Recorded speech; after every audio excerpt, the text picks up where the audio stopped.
السلام علیکم ورحمۃ اللہ وبرکاتہ۔ میں عشاء کی نماز پڑھنے گیا اور سامنے تراویح کی نماز جاری ہے، تو میں اپنی نماز کیسے مکمل کروں گا،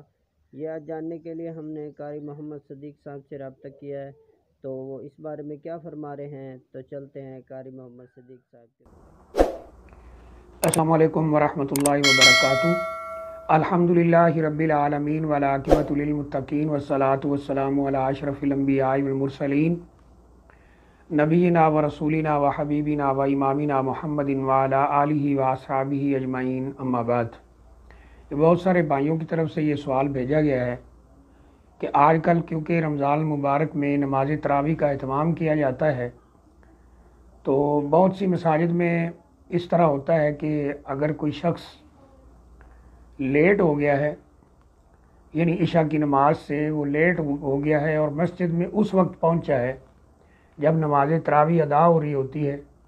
تو کیونکہ نماز تراویح با جماعت الحمدللہ ادا ہو رہی ہوتی ہے، تو ایسی صورت میں بعض ہمارے بھائی وہ نماز تراویح کے پیچھے یعنی جماعت کے پیچھے اپنی نماز یا تو الگ سے پڑھتے ہیں، اور یا پھر کچھ لوگ جمع ہو جائیں تو بعض مساجد میں جماعت کا اہتمام کرتے ہیں۔ تو یہ عمل جو ہے یہ کیسا ہے، شریعت کے اندر اس کی اجازت ہے یا اس کا صحیح طریقہ جو ہے وہ کیا ہے؟ دیکھیے، اس سلسلے میں صحیح بات یہ ہے کہ جو شخص اس وقت آئے جب مسجد کے اندر نماز تراویح شروع ہو چکی ہو اور اس نے ابھی تک عشاء کی نماز ادا کرنا ہو، تو پھر صحیح طریقہ یہ ہے، سنت طریقہ یہ ہے کہ وہ تراویح کی نماز کے ساتھ عشاء کی نماز کی نیت سے داخل ہو جائے، اور جب امام دو پڑھ کر سلام پھیر دے تو وہ اٹھ کر اپنی 2 رکعات پوری کرے اور نماز عشاء ادا کر لے۔ اس میں کسی قسم کا کوئی حرج اور کسی قسم کا کوئی شک و شبہ نہیں ہے۔ یعنی اگر کوئی شخص لیٹ آیا ہے، نماز تراویح شروع ہو چکی ہے، تو وہ ایسا کر سکتا ہے کہ وہ، اور صحیح طریقہ بھی یہی ہے کہ وہ تراویح کے ساتھ شامل ہو جائے عشاء کی نیت سے۔ اب جو امام صاحب پڑھا رہے ہیں وہ نماز تراویح ہوگی، اور یہ جو پیچھے پڑھ رہا ہے اس کی فرض نماز ہوگی، یہ عشاء کی نیت سے داخل ہوگا، اور جب امام صاحب 2 رکعات تراویح پڑھا کر سلام پھیر دیں گے تو یہ کھڑے ہو کر اپنی نماز پوری کر لے گا۔ اس کی دلیل کیا ہے؟ اس کی دلیل سیدنا معاذ بن جبل رضی اللہ تعالیٰ عنہ والی حدیث ہے، مشہور ترین واقعہ ہے، حدیث کی بہت سی کتابوں میں موجود ہے کہ سیدنا معاذ بن جبل رضی اللہ تعالیٰ عنہ، جو کہ مشہور اور کبار صحابہ میں شامل ہیں، ان کی ذمہ داری لگائی گئی تھی کہ وہ اپنی قوم کو، اپنے قبیلے کے لوگوں کو نماز کی امامت کرائیں۔ اب ان کی خواہش یہ تھی کہ میں بھی رسول اللہ صلی اللہ علیہ وآلہ وسلم کے پیچھے نماز ادا کروں۔ یعنی ان کی یہ خواہش تھی کہ کوئی نہ کوئی ایک نماز میں بھی رسول اللہ صلی اللہ علیہ وسلم کے پیچھے ادا کروں۔ تو وہ ایسا کرتے تھے کہ عشاء کی نماز نبی کریم صلی اللہ علیہ وسلم کے پیچھے با جماعت ادا کرتے تھے، اور پھر جا کر اپنی قوم کو عشاء کی نماز با جماعت پڑھایا کرتے تھے۔ اب جب رسول اللہ صلی اللہ علیہ وآلہ وسلم کو اس کا پتہ چلا یا بتایا گیا، اور وہ بھی ایک واقعہ ہوا کہ ایک دفعہ انہوں نے نبی صلی اللہ علیہ وسلم کے پیچھے با جماعت نماز ادا کی اور پھر اپنی قوم کو جا کر نماز پڑھائی، تو انہوں نے اس میں کافی لمبی قرات کر دی۔ اب وہ لوگ نبی کریم صلی اللہ علیہ وسلم کی خدمت میں حاضر ہوئے جو آپ کے پیچھے نماز پڑھتے تھے، یعنی سیدنا معاذ بن جبل رضی اللہ تعالیٰ کے پیچھے نماز پڑھتے تھے، نبی صلی اللہ علیہ وسلم کی خدمت میں حاضر ہوئے کہ سیدنا معاذ بن جبل رضی اللہ تعالیٰ عنہ جو ہیں وہ آپ کے پیچھے نماز پڑھتے ہیں، پھر ہمیں آ کر پڑھاتے ہیں۔ اور بعض جگہ یہ لفظ ملتے ہیں کہ جب انہوں نے نبی صلی اللہ علیہ وسلم کے پیچھے نماز پڑھی اور پھر اپنی قوم کو جا کر نماز پڑھائی، تو لمبی قرات کی وجہ سے ایک مقتدی جو ہے وہ انتظار کرتے کرتے کہ اب رکوع کرتے ہیں، تو انہوں نے رکوع نہیں کیا، تو انہوں نے سلام پھیرا، اپنی نماز پڑھی اور گھر چلے گئے۔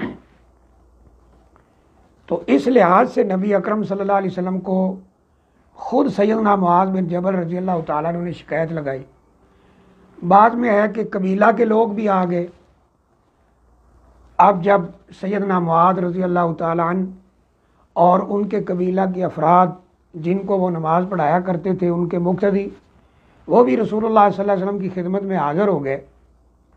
تو ساری بات جب بیان کی گئی رسول اللہ صلی اللہ علیہ وسلم سے، تو آپ نے سیدنا معاذ بن جبل رضی اللہ تعالیٰ عنہ کو ایک کام سے روک دیا اور ایک کی اجازت دی۔ بیسک دو شکایات یا دو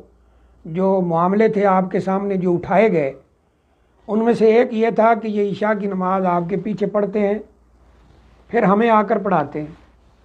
اور دوسرا یہ تھا کہ نماز میں قرات لمبی کرتے ہیں۔ تو آپ نے لمبی قرات کرنے سے منع کر دیا، بلکہ آپ نے فرمایا افتان انت یا معاذ، اے معاذ رضی اللہ تعالیٰ عنہ، کیا آپ لوگوں کے درمیان فتنہ پیدا کرنا چاہتے ہیں، اختلاف پیدا کرنا چاہتے ہیں؟ یعنی مطلب یہ تھا کہ جیسے آج ایک بندے نے سلام پھیر کر اپنی پڑھی اور چلا گیا، تو یہ ایک اختلاف اور فتنے کی شکل ہے۔ اس طرح آپ فتنہ پھیلانا چاہتے ہیں، یعنی اختلاف پیدا کرنا چاہتے ہیں۔ پھر آپ نے چند صورتوں کے نام لیے کہ عشاء کی نماز میں یہ سبح اسم ربک الاعلی اور اذا الشمس کورت، اور ان صورتوں کی طرف اشارہ فرمایا کہ آپ یہ کیوں نہیں پڑھتے۔ دراصل انہوں نے نماز کے اندر سورہ بقرہ کی قرات شروع کر دی تھی، سورہ بقرہ پڑھی، کیونکہ رات کا ٹائم ہے، اور عشاء کی نماز لیٹ بھی پڑھیں تو کوئی حرج نہیں، اور اگر لوگ شوق کریں تو قرات لمبی بھی کریں تو کوئی حرج نہیں۔ تو سیدنا معاذ رضی اللہ تعالیٰ عنہ کو ایک کام سے رسول اللہ صلی اللہ علیہ وسلم نے روک دیا کہ نماز لمبی نہیں پڑھانا ہے، اور چند صورتوں کی طرف اشارہ بھی کیا کہ یہ پڑھ دیا کریں۔ لیکن جو دوسرا فعل تھا کہ آپ نبی صلی اللہ علیہ وسلم کے پیچھے نماز عشاء ادا فرماتے تھے اور پھر اپنی قوم کو جا کر پڑھتے تھے، اس شوق سے کہ میں بھی کم از کم ایک نماز تو دن کی نبی صلی اللہ علیہ وسلم کے پیچھے پڑھ لوں، تو رسول اللہ صلی اللہ علیہ وسلم نے یہ سن کر فرمایا کہ کوئی بات نہیں۔ ان کی قوم کو، ان کے مقتدیوں کو، ان کے ساتھیوں کو مخاطب ہو کر رسول کریم صلی اللہ علیہ وسلم نے فرمایا کہ دیکھو، یہ جو میرے پیچھے پڑھتے ہیں یہ تو ان کی فرض ہو جاتی ہے، یعنی فریضہ جو ان پر ہے نماز کا عشاء کا وہ ادا ہو جاتا ہے، یعنی سیدنا معاذ بن جبل رضی اللہ تعالیٰ کا، اور جب تمہیں جا کر پڑھاتے ہیں تو ان کی نفل ہوتی ہے والہ نافلہ، ان کی نفل ہوتی ہے، لیکن تمہاری ان کے پیچھے والکم الفریدہ، تمہاری نماز ان کے پیچھے فرض ہو جاتی ہے۔ اب یہ روایت بالکل صحیح حدیث کی بہت سی کتابوں میں موجود ہے، مشہور ترین روایت ہے، اور اس میں رسول اکرم صلی اللہ علیہ وسلم بالکل واضح طور پر فرما رہے ہیں کہ جو یہ میرے پیچھے پڑھتے ہیں ان کی فرض ہو گئی، پھر تمہیں جا کر پڑھاتے ہیں تو ان کی نفل یعنی امام کی نفل اور جو پیچھے کھڑے ہیں ان کی فرض ہوتی ہے۔ تو اس میں اس حدیث سے پتہ چلا کہ اگر امام اور کسی مقتدی کی نماز اس میں فرق ہو کہ وہ کوئی نماز پڑھ رہا ہے یہ کوئی پڑھ رہا ہے، تو اتحاد نیت یہ ہونا کوئی شرط نہیں ہے۔ اسی طرح یہاں سعودی عرب کے اندر جب ہم سفر پہ نکلتے ہیں تو موٹر ویز کے اوپر یا ہائی ویز کے اوپر جتنی بھی مساجد ہیں، کسی بھی مسجد میں آپ جائیں الحمدللہ وہ مسجد لوگوں سے فل ہوتی ہے، کچھ لوگ نماز پڑھ رہے ہیں، کچھ نکل رہے ہیں، کچھ آ رہے ہیں۔ تو اس میں ہوتا یہ ہے کہ مثلا سفر کے اندر ظہر اور عصر کی نماز جمع کرنا ہے، آگے امام نے ظہر پڑھائی، پیچھے لوگوں نے ظہر کی نماز پڑھی، پھر اس نے عصر شروع کر دی، پیچھے جو پہلے سے کھڑے ہیں ان کی تو عصر ہی ہے، لیکن جو بعد میں آ کے ملے ہیں وہ ظہر کی نیت سے شامل ہو جاتے ہیں، جب امام سلام پھیر دیتا ہے، امام پیچھے ہٹ جاتا ہے، پھر کوئی اور بندہ آگے ہو کر امام بن جاتا ہے۔ اب اس نے اپنی ظہر کی نماز اس عصر کی نماز والے امام کے پیچھے پڑھی ہے، پھر آگے ہو کے یہ عصر کی پڑھا رہا ہے، اور اس کے پیچھے بہت سارے لوگ وہ ہیں جو عصر پڑھ رہے ہیں، اور بہت سارے نئے لوگ آگے ہیں جو ظہر پڑھ رہے ہیں۔ تو یہ سلسلہ چلتا رہتا ہے الحمدللہ۔ یہاں کوئی ایسا تعصب نہیں ہے، کوئی ایسا مسئلہ نہیں ہے۔ تو صحیح سنت طریقہ اور یعنی جو صحیح اس میں قول ہے وہ یہی ہے کہ امام آگے اگر پڑھ رہا ہے، اس کے پیچھے آپ کی جو نماز رہتی ہے وہ آپ اس نیت سے شامل ہو جائیں۔ اگر اس کی بھی ہوئی ہے، آپ کی بھی ہوئی ہے، الحمدللہ۔ اگر اس کی کوئی اور نماز ہے، آپ کی کوئی اور ہے، تو اس میں بھی کوئی حرج والی بات نہیں ہے۔ تو سیدنا معاذ بن جبل رضی اللہ تعالیٰ عنہ وہ یعنی عشاء کی نماز ان کو پڑھاتے تھے، خود پڑھ کے جاتے تھے۔ ان کی نفل ہوتی تھی، امام کی نفل، اور ان کی فرض ہوتی تھی۔ تو اس طرح نماز ادا ہوتی رہی۔ تو نفل کے پیچھے فرض ہو سکتی ہے، نفل والے امام کے پیچھے، اور اس طرح امام اگر کوئی فرائض پڑھا رہا ہو، اس کے پیچھے دوسری فرض والی نماز ہو سکتی ہے۔ اس میں کسی قسم کا کوئی حرج نہیں ہے۔ ہمارے ہاں بدقسمتی سے کیونکہ یہ ماحول نہیں ہے، تو بعض دفعہ بڑی عجیب صورتحال دیکھنے کو ملتی ہے۔ ایک دفعہ عمرے کے سفر پر وہ کچھ بھائی تھے، تو ایک مسجد میں نماز پڑھی،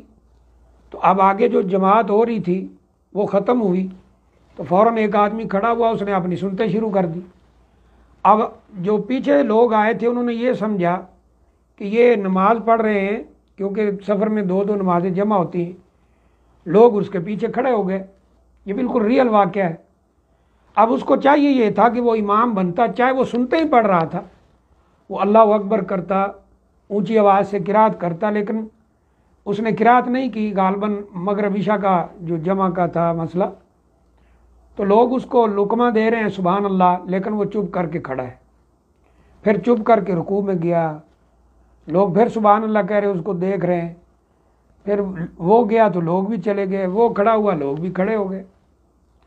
تو اب بعد میں کیونکہ عرب لوگ بھی تھے، تو انہوں نے اسے فوراً پوچھا جب سلام پھیرا کہ تم نے لوگوں کو نماز کیوں نہیں پڑھائی؟ تو وہ آگے سے لڑتا ہے، لڑنے لگ جاتا ہے، جیسے یعنی ایسے آدمی کا مزاج ہوتا ہے جس کو پتہ کچھ نہیں۔ کہتا ہے میں تو سنتے پڑھ رہا تھا، میری نماز بھی تم نے خراب کی، اپنی بھی خراب کی، نعوذ باللہ من ذالک۔ تو ایسا نہیں ہے، اگر آگے سنتے پڑھ رہا ہو امام، اس کے پیچھے فرض ہو سکتی ہے، آگے ظہر کی نماز ہو رہی ہے مثلا، اور آپ کی کوئی نماز رہتی ہے یعنی پچھلے دن کی مثلا، یا آگے عصر کی نماز ہو رہی ہے، آپ کی ظہر کی نماز رہتی ہے، آپ ظہر کی نیت سے شامل ہو جائیں، آپ کی ظہر ہو جائے گی، اگلے جو لوگ کھڑے ہیں ان کی عصر ہوگی، جب نماز ختم ہو تو آپ پھر اپنی عصر کی نماز پڑھیں۔ اگر کچھ لوگ جمع ہو جاتے ہیں تو ان کو ساتھ لے کر جماعت کرائیں۔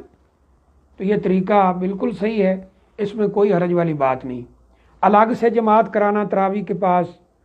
یہ اچھا عمل نہیں ہے، اس لیے تراویح کے ساتھ شامل ہوں، وہ دو پڑھ کر سلام پھیر دیں گے، آپ کی عشاء کی نماز رہتی ہے، آپ کھڑے ہو کر اپنی 2 رکعت پوری کریں اور نماز مکمل کر کے اگلی جو تراویح ہو اس کے ساتھ شامل ہو جائیں۔ اور اگر ایک تراویح رہ بھی گئی ہو تو ایک تراویح کھڑے ہو کے آپ سلام کے بعد پوری کر لیں گے۔ تو یہ مختصر سا طریقہ ہے اور یہ مختصر سی دلیل ہے۔ دلائل اور بھی اس چیز کے موجود ہیں، بہرحال یہ کیونکہ کافی مشہور ترین روایت ہے، جس سے یہ ثابت ہوتا ہے کہ ہم تراویح کے پیچھے اپنی عشاء کی نماز ادا کر سکتے ہیں، اگر کسی وجہ سے رہ گئی ہو، شرعی عذر کی وجہ سے کچھ لیٹ ہو گئے ہوں، یعنی مطلب یہ ہے۔ تو اللہ تعالی ہمیں دین کی سمجھ عطا فرمائے اور دین پر عمل کی توفیق عطا فرمائے۔ السلام علیکم ورحمۃ اللہ وبرکاتہ۔